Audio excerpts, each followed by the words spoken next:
Is the United States effectively operating in a state of undeclared war on two different fronts simultaneously?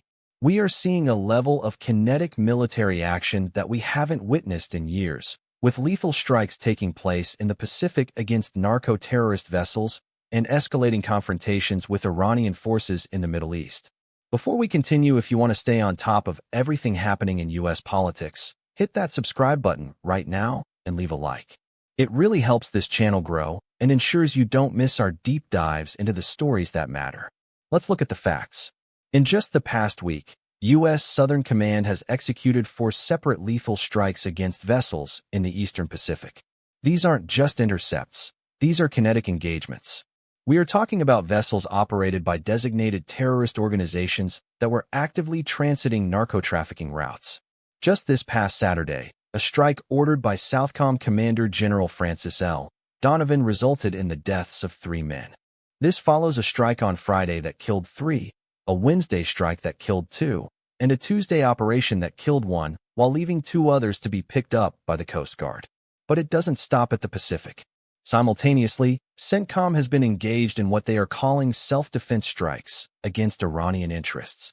We saw American fighter aircraft take out Iranian radar, command and control sites, and drone assets after an MQ-1 drone was shot down over international waters. And just when you think the tension might plateau, we received word that U.S. forces intercepted 2 Iranian ballistic missiles specifically targeting American positions in Kuwait. These assets were defeated, and no personnel were harmed. But the frequency of these aggressive actions by Iranian forces despite an ongoing ceasefire is putting the entire region on high alert. So, what does all of this mean for the average American?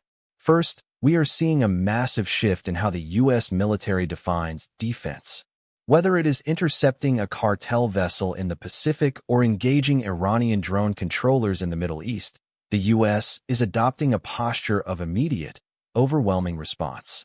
This is a clear signal to our adversaries that the window for testing American resolve is closed. However, the risk here is escalation. When you have 4 strikes in a single week against drug trafficking organizations that are increasingly utilizing terrorist tactics, you are essentially drawing a new line in the sand.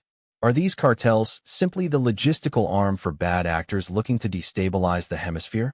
Many analysts argue that the convergence of narco-trafficking and radical terror cells is a direct threat to domestic stability. If these organizations are now being targeted with the same tactical urgency as state actors like Iran, it indicates that the intelligence community believes a much larger, more dangerous network is at play. The outcomes are unpredictable. On the one hand, if these strikes successfully disrupt the flow of illicit narcotics and deter Iranian aggression, we might see a cooling-off period. But history tells us that when you strike hard, the adversary often looks for asymmetric ways to strike back.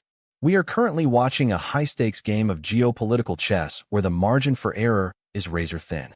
If one of these strikes goes sideways, or if a ballistic missile actually finds its mark on a U.S. base, we could be looking at a completely different landscape by the end of the month. So what do you think about this? Is the U.S. military right to take such an aggressive, lethal approach to these cartels and Iranian aggression, or are we overextending our reach and inviting a larger conflict? Drop your opinion in the comments below. I read every single one. This situation is moving fast, and the implications for our national security are profound. We are dealing with an administration and a military command that is clearly prioritizing preemptive defense over diplomatic hesitation. Whether this results in a more secure nation or a more dangerous global environment is the question of the hour. Stick with us as we continue to track these developments, because the situation on the ground and at sea is changing by the hour. Stay vigilant, stay informed, and I will see you in the next report.